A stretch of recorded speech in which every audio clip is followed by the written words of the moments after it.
Quando começou o acerto, trouxeram-lhe um que lhe devia uma enorme fortuna.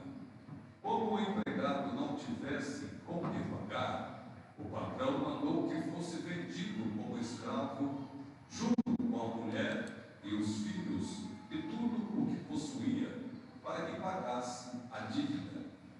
O empregado, porém, caiu aos pés do patrão e, prostrado, suplicava: dá-me um prazo, eu te pagarei tudo. Diante disso, o patrão teve compaixão, soltou o empregado e perdoou-lhe a dívida. Ao sair dali, aquele empregado encontrou um dos seus companheiros que lhe devia apenas 100 moedas. Ele o agarrou e começou a sufocá-lo, dizendo: paga o que me deves. O companheiro, caindo aos seus pés, suplicava: dá-me um prazo e eu te pagarei. Mas o empregado não quis saber disso.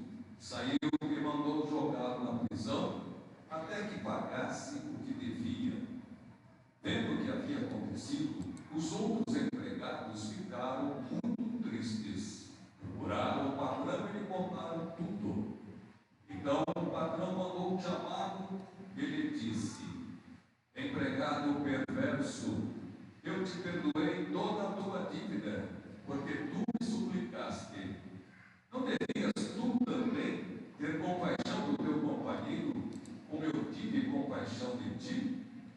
O patrão indignou-se e mandou entregar aquele empregado aos torturadores, até que pagasse toda a sua dívida.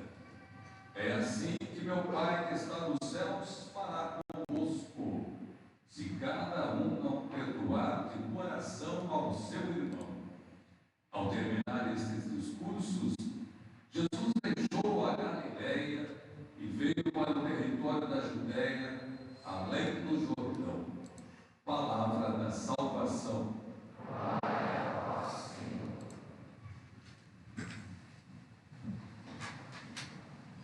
Olho em tudo e sempre conto a ti. Estás no céu, na terra onde for. Em tudo que me acontece encontro teu amor. Já não se podes mais deixar de crer no teu amor. É impossível não crer em ti, é impossível não te encontrar, é impossível não fazer de ti meu ideal. É impossível não crer em ti, é impossível não te encontrar, é impossível não fazer de ti meu ideal. Tem algumas coisas na nossa vida que nós só fazemos por causa de Jesus. E é interessante que busquemos, compreendemos as coisas a partir do ideal de Jesus. Só que esse ideal, ele começa a tocar na nossa vida a partir do momento em que vivemos a proximidade. Somos próximos dele. E essa proximidade, ela nos indica o caminho que nós devemos percorrer, que nós nunca faremos antes. E a temática da celebração de hoje, a temática proposta para a noite de hoje, famílias em oração, sustentando a fé das nossas comunidades. Aqui surge uma grande pergunta: Se Jesus ele é o nosso ideal, como que nós vamos fazer isso? Como que nós vamos levar para Jesus, ou melhor, levar por causa desse Jesus o Evangelho que Ele mesmo deu? E essa é uma busca que talvez nós levemos a vida toda, mas que a liturgia de hoje ela nos indica alguns apontamentos.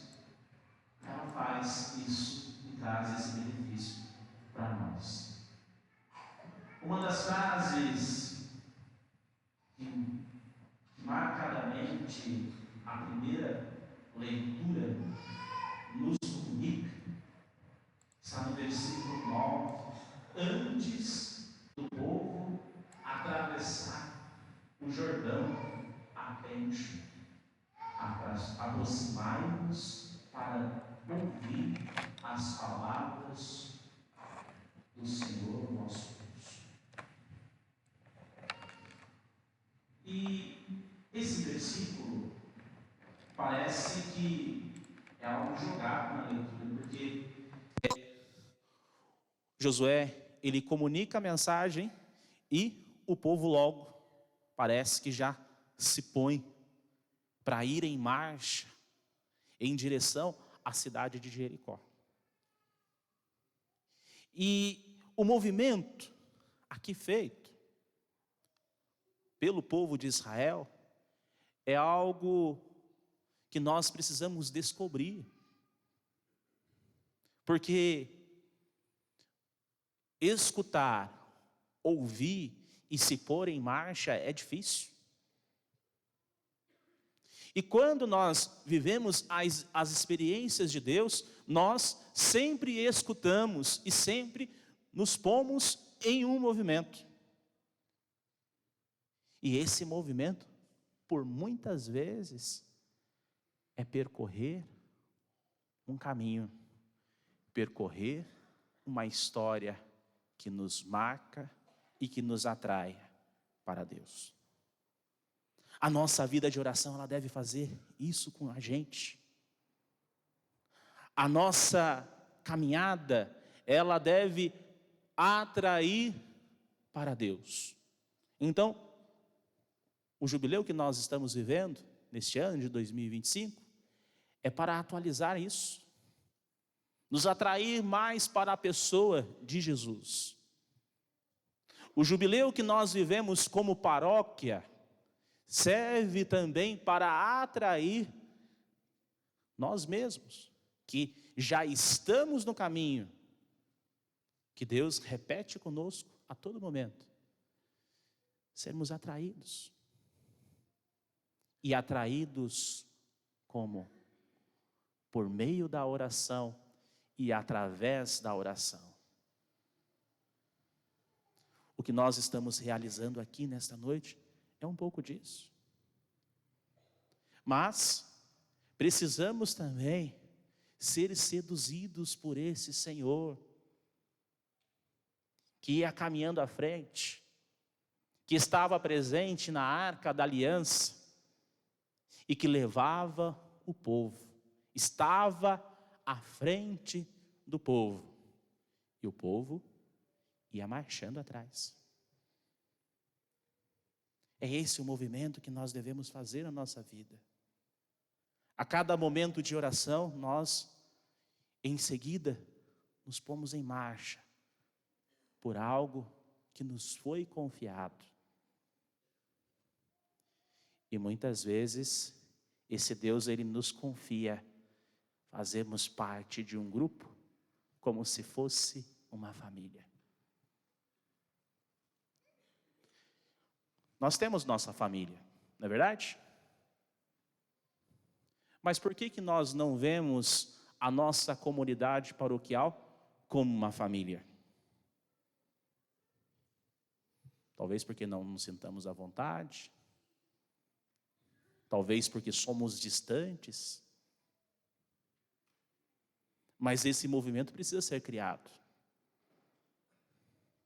E a palavra de Deus nos orienta a fazer isso.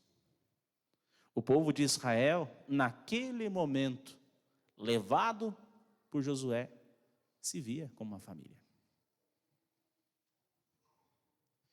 E Deus, sempre, quando nós nos pomos como família, a graça age com mais força.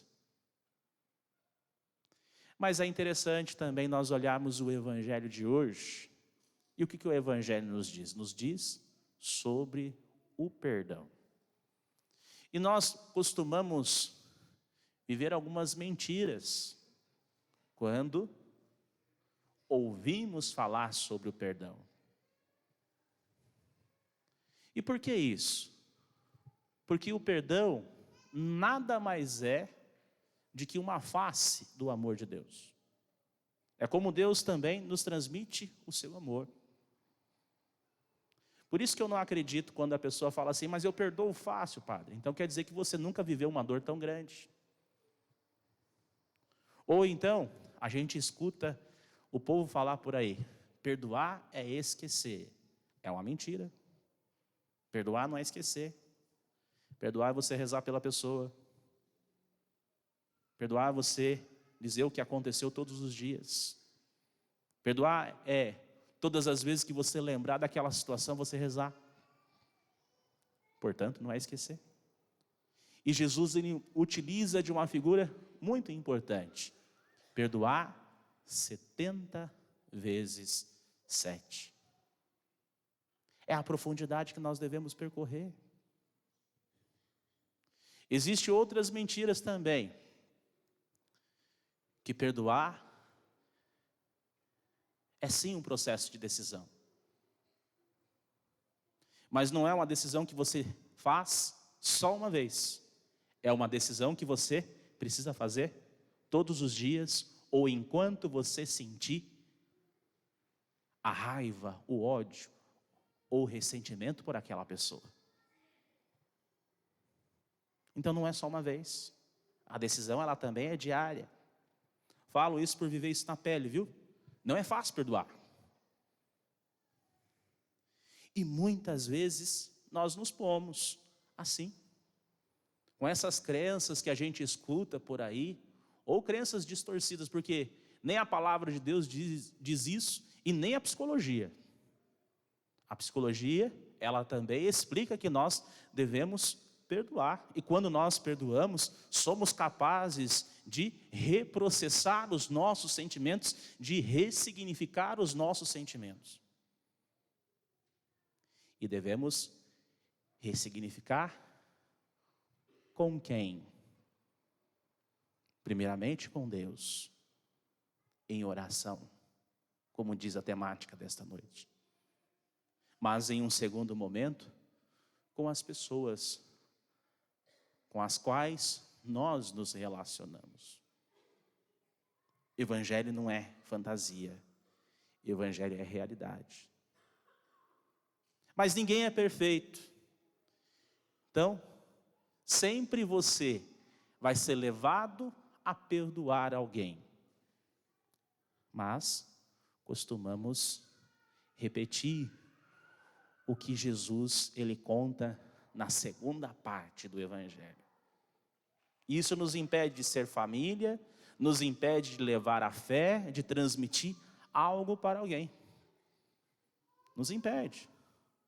Porque como que você vai transmitir algo para alguém, sendo que você está preocupado em pegar o pescoço daquela pessoa? O Evangelho utiliza dessa figura. Jesus ele diz isso. Você está segurando e vai lá e enforca. O servo, o trabalhador, ele fez o quê? Começou a enforcar. Começou a enforcar o colega. E nós não vemos aquele colega, muitas vezes, como companheiro de caminhada, como igual. Você se vê como superior. E é por isso que você fica com aquela fisga, cutucando.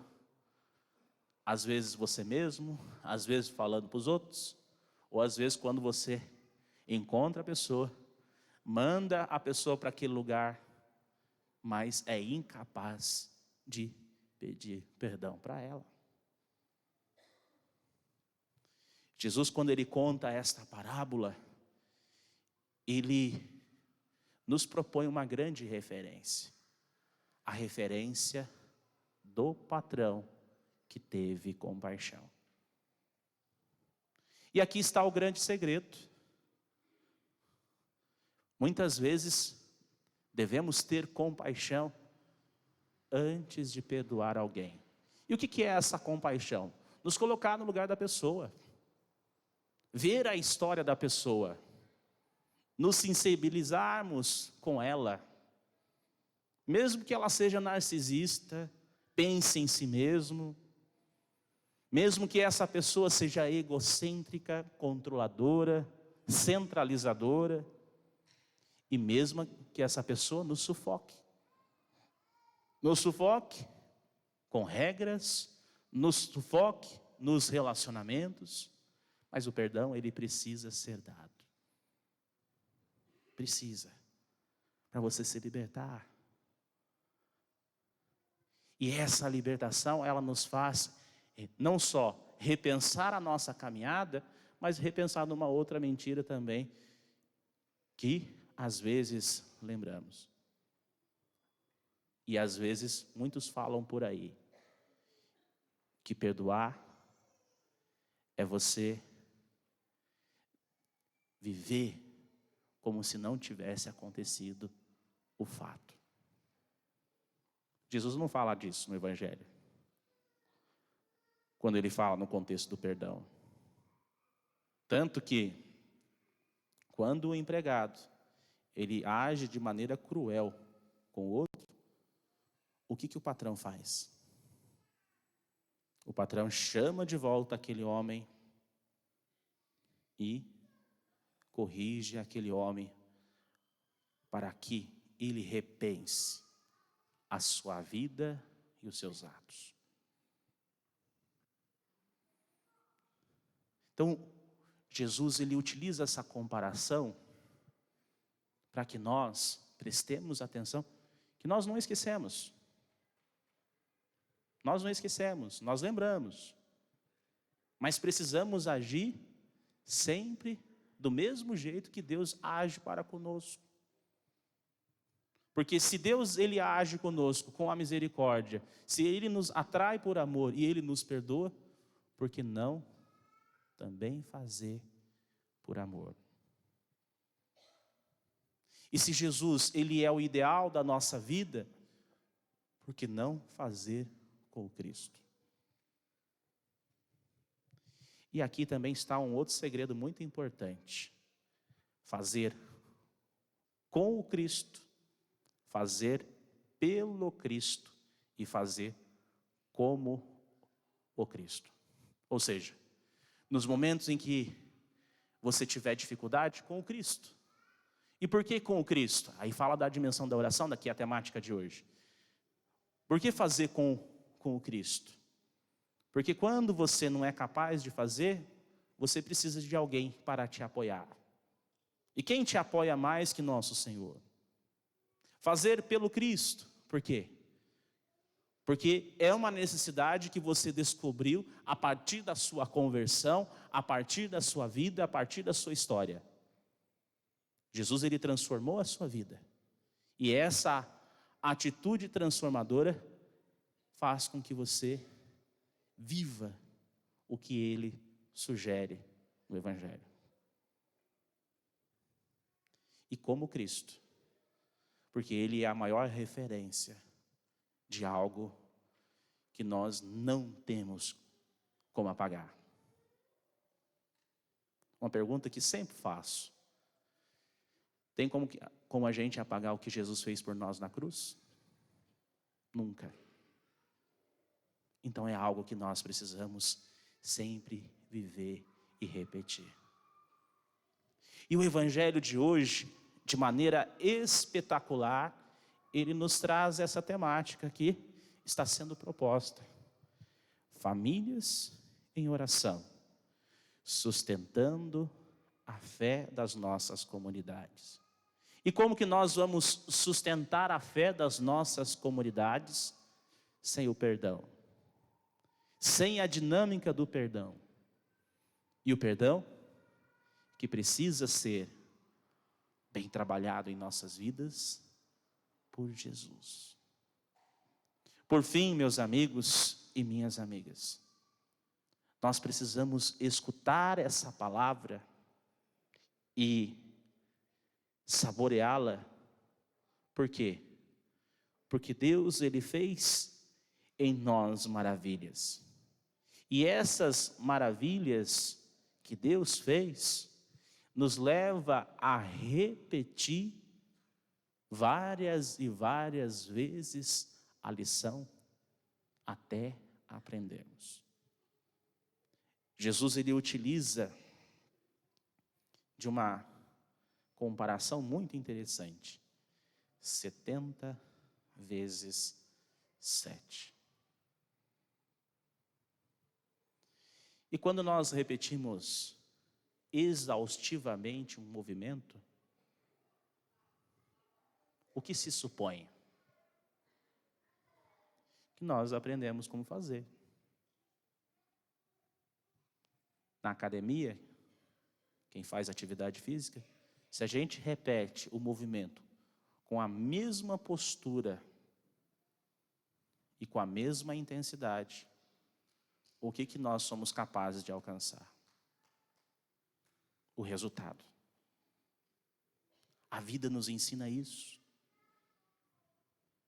E precisamos tornar o mesmo resultado também na nossa vida espiritual. Tem uma comparação que sempre gosto de dizer. O óbvio precisa ser dito. Quando se trata da palavra de Deus, o óbvio precisa ser vivido. Louvado seja nosso Senhor Jesus Cristo.